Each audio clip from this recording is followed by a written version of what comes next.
UC ရဲ့ရှုံးပွဲမရှိနဲ့ EP ရဲ့ရှုံးပွဲမရှိဘာမှမဆိုင်တာကြီးတဲ့ပွဲ40နဲ့73ပွဲလောက်နဲ့ဟုတ်ကဲ့ပါအကိုကြီးအဲ့ဒါဆိုရင်ဆိုင်တာလေးတွေကျွန်တော်ပြောပြပါမယ်အကိုကြီးကျွန်တော်တို့ရဲ့ Manchester United အသင်းဟာ1999နဲ့2008ခုနှစ်တွေမှာ Champions League ပြိုင်ပွဲတွေမှာရှုံးပွဲမရှိစံချိန်နဲ့ Champions ဆုကိုပိုင်ဆိုင်ခဲ့ပါတယ်အဲ့ဒီခုနှစ်နှစ်ခုထဲမှာပထမဆုံးအနေနဲ့1999ခုနှစ်မှာ Manchester United ဟာ Champions League ပြိုင်ပွဲမှာရှုံးပွဲမရှိချန်ပီယံဖြစ်ခဲ့တဲ့အပြင်ကိုမှ Premier League ချန်ပီယံနဲ့ FA Cup ချန်ပီယံကိုပါရရှိခဲ့တဲ့အတွက်ကြောင့်မို့လို့တစ်နှစ်ထဲမှာဖလား၃လုံးရရှိတယ်ဆိုတဲ့စံချိန်ကိုလည်းရရှိခဲ့ပါတယ်အဲ့ဒီအပြင်ကိုမှ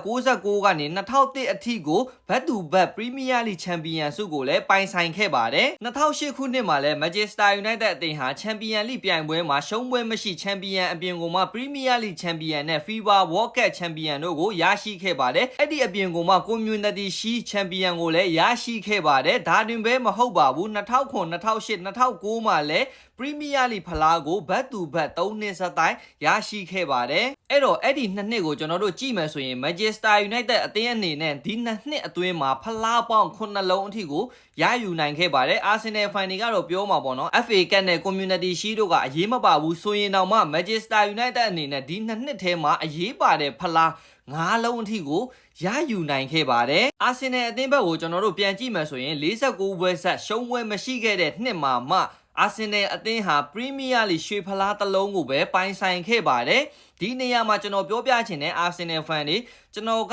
အာဆင်နယ်အသင်းရဲ့49ပွဲဆက်ရှုံးပွဲမရှိတဲ့စံချိန်ကိုဘာမှမဟုတ်ဘူးဒါလွယ်ကူကူရတဲ့အရာလို့ကျွန်တော်မဆိုလိုပါဘူးအရန်ကိုခက်ခဲပြီးတော့တန်ဖိုးရှိတဲ့စံချိန်လို့ကျွန်တော်ပြောချင်ပါတယ်သို့ပေမဲ့ကျွန်တော်အနေနဲ့ရွှေဖလားဆိုတာကဂုံပြူစုအနေနဲ့ပေးအပ်ထားတဲ့ဖလားလို့ကျွန်တော်ပြောပြချင်ပါတယ်ဘာဖြစ်လို့လဲဆိုတော့ Premier League တမိုင်းတစ်လျှောက်မှာစီးမြင်စည်းကမ်းထဲမှာဒါရှုံးပွဲမရှိစံချိန်နဲ့ဖလားရခဲ့ရင်ရွှေဖလားပေးမယ်ဆိုတဲ့စီးမြင်စည်းကမ်းအခုထိမရှိသေးပါဘူးအဲ့ဒီအတွက်ကြောင့်မလို့ကျွန်တော်ပြောပြခြင်းဖြစ်ပါတယ်ပြီးတော့ UCL ရှုံးပွဲမရှိနဲ့ EPL ရှုံးပွဲမရှိကလုံးဝမတူပါဘူးနှိုင်းရှင်လို့မရဘူးလို့ပြောနေတဲ့ညီကိုတွေအနေနဲ့လည်းကျွန်တော်ပြောပြခြင်းပါတယ် EPL ဆိုတာကကြတော့ဒါအင်္ဂလန် Premier League မှာဒါအသင်း20ကိုရှုံးပွဲမရှိဘဲနဲ့တင်ရတဲ့စံချိန်မှာတစ်ဖက်မှာ UCL ရှုံးပွဲမရှိစံချိန်ကိုရယူချင်တယ်ဆိုရင်တော့ပထမဆုံးအနေနဲ့ UCL ဝင်ခွင့်ကိုရရှိမှဖြစ်ပါမယ် UCL ဝင်ခွင့်ကိုတော့အသင်းတိုင်းကကိုယ့်ရဲ့သက်ဆိုင်ရာလိမှာအနှိမ့်ဆုံးအဆင့်၄